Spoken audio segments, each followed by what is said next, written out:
That night in Las Vegas, Elvis's concert stopped. A little girl's 3 words brought the king of rock and roll to his knees. The music cuts.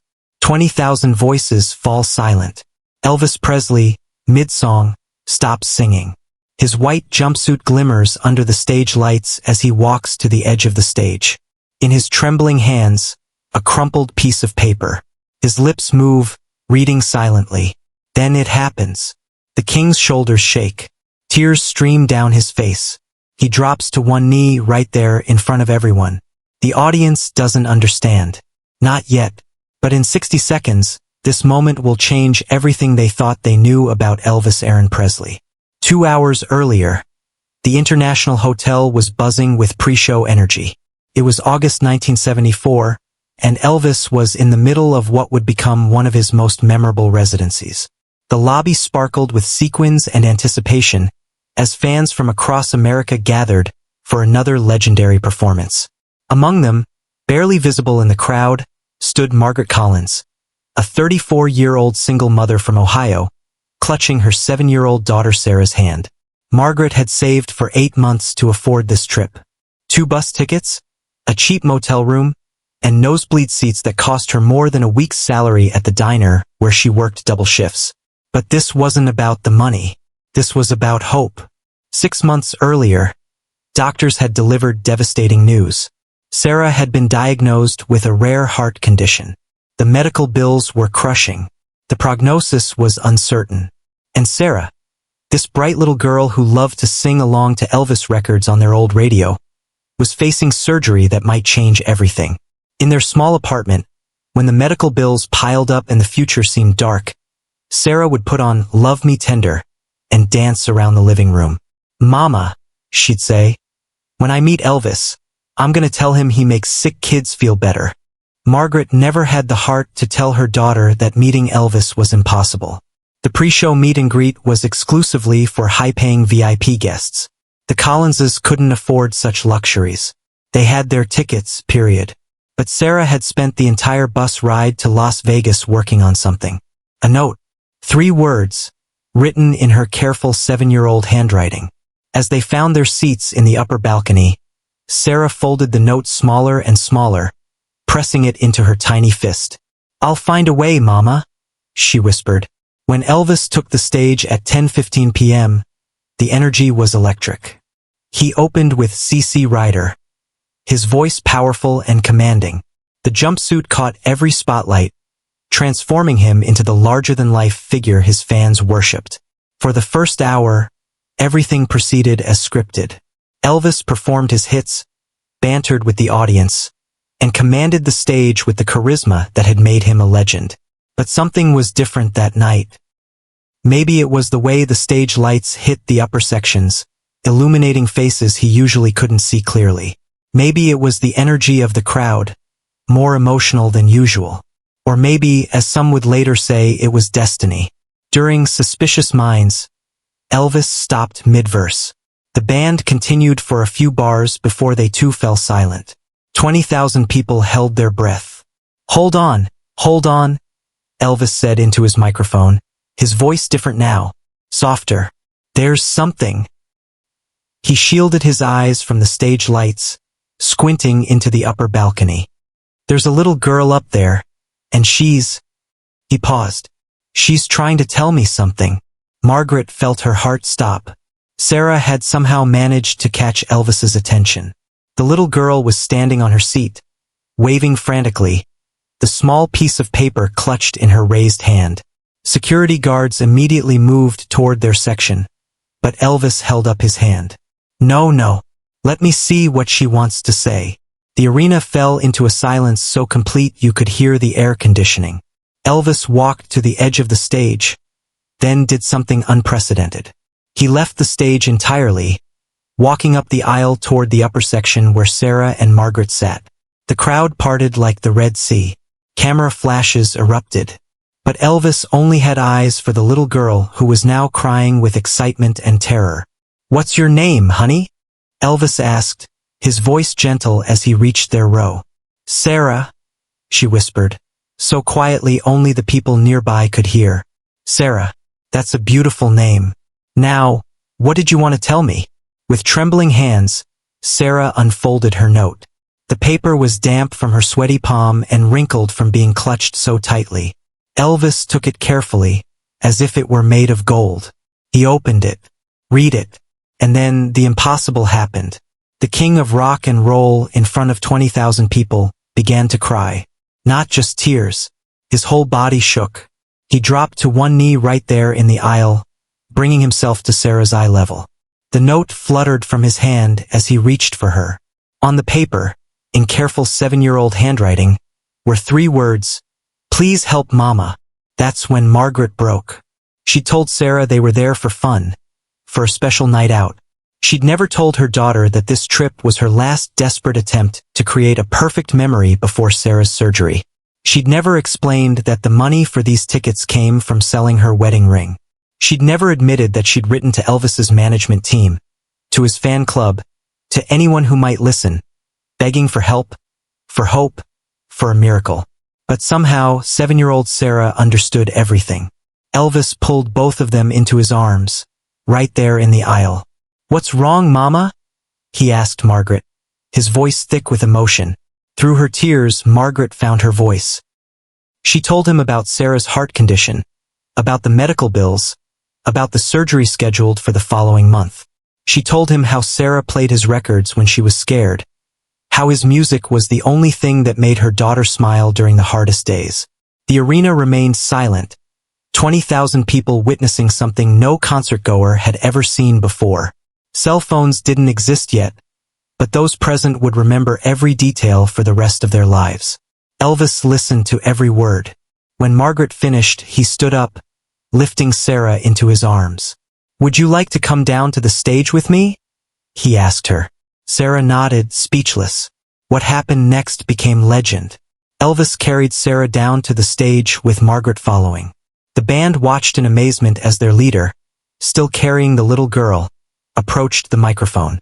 "Folks," Elvis said, his voice carrying across the silent arena, "I want you to meet my friend Sarah.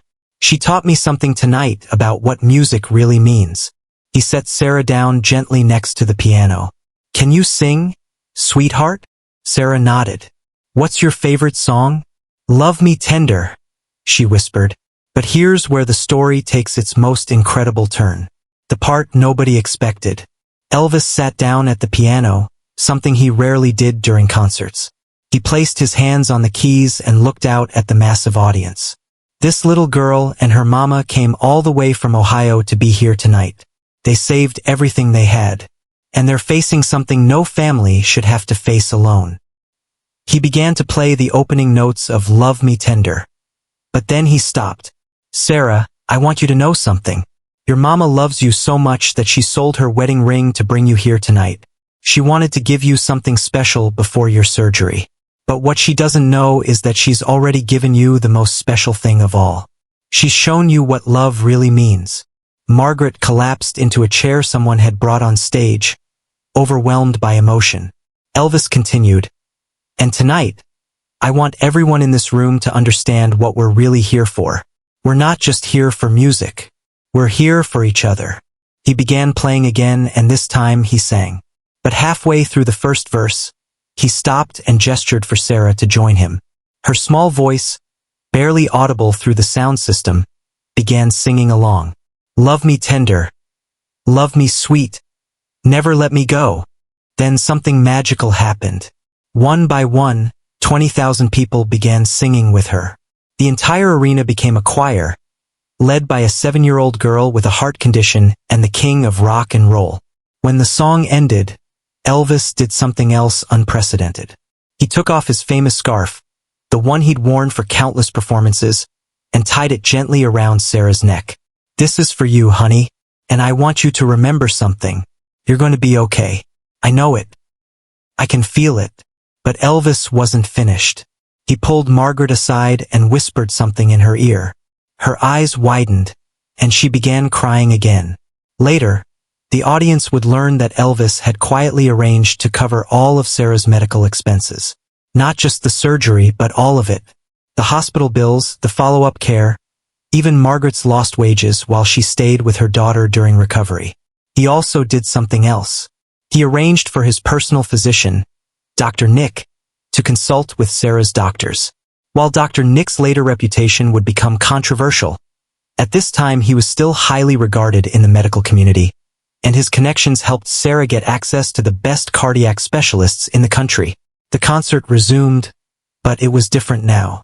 Every song felt more personal, more connected. Elvis dedicated each one to different members of the audience, calling out individuals he could see, making everyone feel seen and valued. When he closed with "Can't Help Falling in Love," the entire arena sang along again, but this time it felt like a family gathering rather than a performance. Subscribe now and leave a comment, because the most incredible part of this story is still coming. After the show, Elvis didn't go to his dressing room. Instead, he spent 2 hours meeting fans, signing autographs, and hugging anyone who needed it. But before he left the venue, he called Sarah and Margaret back. In his dressing room, Elvis sat Sarah down and talked to her about being brave. He told her about his own childhood, about times when he was scared, about how music helped him through difficult moments. Then he gave her something else. His personal recording of "He Touched Me," the gospel song that meant the most to him. It was a rough recording from a private session, never intended for release. "When you're in the hospital," he said, "and you're scared, you play this. And you remember that you're never alone." Sarah's surgery took place 6 weeks later and was successful.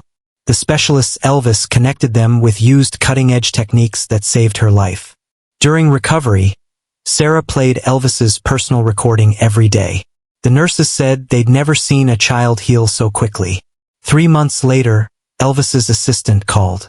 Would Sarah like to join him on stage at Madison Square Garden? This time, Sarah walked out healthy and strong. She sang "Love Me Tender" with a clear, powerful voice. Elvis introduced her as "my good friend Sarah, who taught me what courage really looks like." From that night forward, Elvis incorporated more personal moments into his concerts, bringing fans on stage for what he called connection moments. His band members noticed the change immediately. Charlie Hodge, his longtime guitarist, said Elvis would scan the audience differently now, looking for people who needed hope rather than just appreciation. The impact rippled beyond Elvis himself. Margaret, inspired by what she witnessed, became a social worker specializing in helping families through medical crises. "Watching Elvis treat my daughter with such dignity taught me that everyone deserves to be seen and valued," she later said. Years later, Sarah became a pediatric cardiac nurse. She wore Elvis's scarf during difficult procedures, telling young patients about the night a famous singer taught her that being scared was okay, but being brave was better. The scarf became legendary among the hospital staff. They called it the healing scarf, without knowing its true origin. Sarah would sit with frightened children before their surgeries, sharing how Elvis had once knelt beside her when she was terrified, how his presence made her feel safe. Many of these children credited her stories with helping them find courage during their darkest moments. She also established a tradition. Before each major surgery, she would play "Love Me Tender" in the cardiac unit, telling her colleagues that music had the power to heal hearts in ways medicine alone couldn't. When Elvis died in 1977, Sarah stood at Graceland's gates. A reporter asked why she was there. "He saved my life," she said simply. "Not because he paid for my surgery, because he showed me that people care about each other, even when they don't have to." The white scarf became a symbol of hope. Sarah eventually donated it to St. Jude Children's Research Hospital, where it hangs in the lobby. Share this story and subscribe, because this is the Elvis legacy that deserves to be remembered forever. The 3 words, "Please help Mama," asked for something specific. But Elvis gave something larger. The knowledge that in a cold world, there are people who care about strangers, who understand we're all connected by something deeper than fame. Sarah worked as a pediatric nurse until 2019, helping over 3,000 children. In her retirement speech, she said, "I learned from Elvis that healing isn't just about medical procedures. It's about helping people feel seen, valued, and loved." Today at Graceland, tour guides end Sarah's story the same way. Elvis said that this night taught him more about music than all his other concerts combined. The little girl who stopped a concert with 3 words grew up to embody Elvis's lesson. Genuine compassion has the power to change lives in ways we may never understand.